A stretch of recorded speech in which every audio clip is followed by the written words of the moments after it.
am going to be interviewing Leslie Pengelly today. She is the Head of Department of Special Needs at Darfield High School, and I will be interviewing her about people with intellectual disabilities and the challenges they face fitting into society. So, Leslie, could you please tell me what are some of the challenges that you have seen people with intellectual disabilities face trying to fit into the majority of us? Okay, so I work with teenagers with intellectual and physical disabilities, probably about 10 that I work closely with, and most of them at this stage are looking towards what they're going to do when they leave school, so they all feel really supported in their environment at the moment, and protected, and for their families it's very reassuring because they know that it's a daily thing, they're going to school, they're being looked after, they're learning, but it's very scary thinking about what's going to happen to them when they leave school.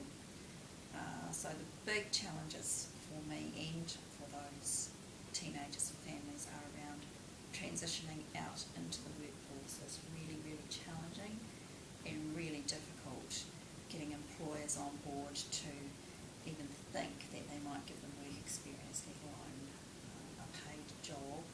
So it's a really stressful thing for them and their families, and quite scary. So while there are lots of other challenges, that is a really big deal for them and their families. That you experience through your job? Yeah, it's a really, I suppose because they're the ones I'm working with are very close to leaving school, or 2 to 3 years away, and we're already at this point looking at how we're going to get them out into jobs or work experience that's going to make them feel valuable members of the community, because the alternative is sitting at home and then their families working out what they do with them if they're not out in the community doing something that they feel valued for. And what are some of the challenges they face at school trying to fit in with the rest of the kids who I guess would class themselves as normal compared to what some of the kids you work with are going through? I suppose for them it's looking out into the playground and into normal classrooms and seeing the huge friendship groups that everybody has, and for them it might mean they've only got one or two special friends, and usually they're like them, facing their own challenges, and they tend to stick within their own little group. And saying that there are a group of children, it's all teenagers at school, that do accept them and try really hard to include them in different things, but they know that this is their small group that they feel safe and comfortable in, and it's harder for them to get out and be accepted into the usual teenage groups, I guess. But in saying that, our school, the kids at the school, are really supportive and accepting of them, and they show it in lots of ways. And do you think, from any experience that you've had, do you feel like the media work with this minority group well?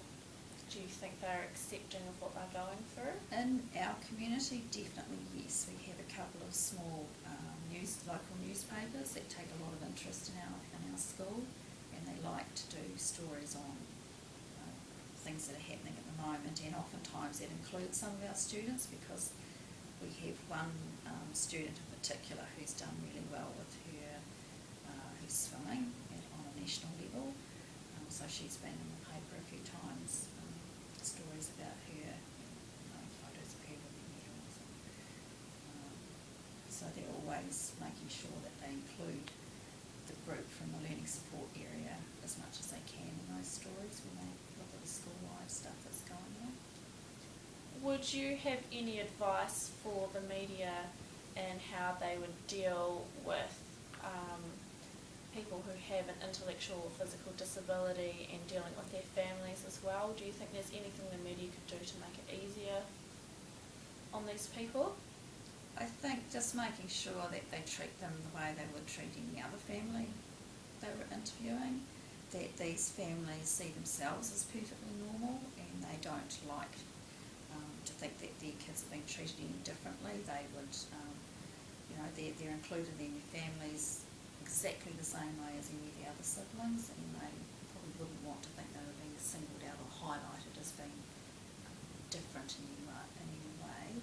So that if they're doing a news story and putting that in their papers, it's representing them in the way that any other child might be represented with achievements that they've had from their sport or anything else that they're doing the article on. Do you understand from your experience with the media of what makes a story newsworthy and how that might affect someone who has an intellectual or physical disability, knowing that they're going to be dealing with the media a bit differently to the rest of us? I guess, well, my own experience has been quite limited to those local newspapers, and generally they're just looking for achievements of those students. They generally seem to highlight that.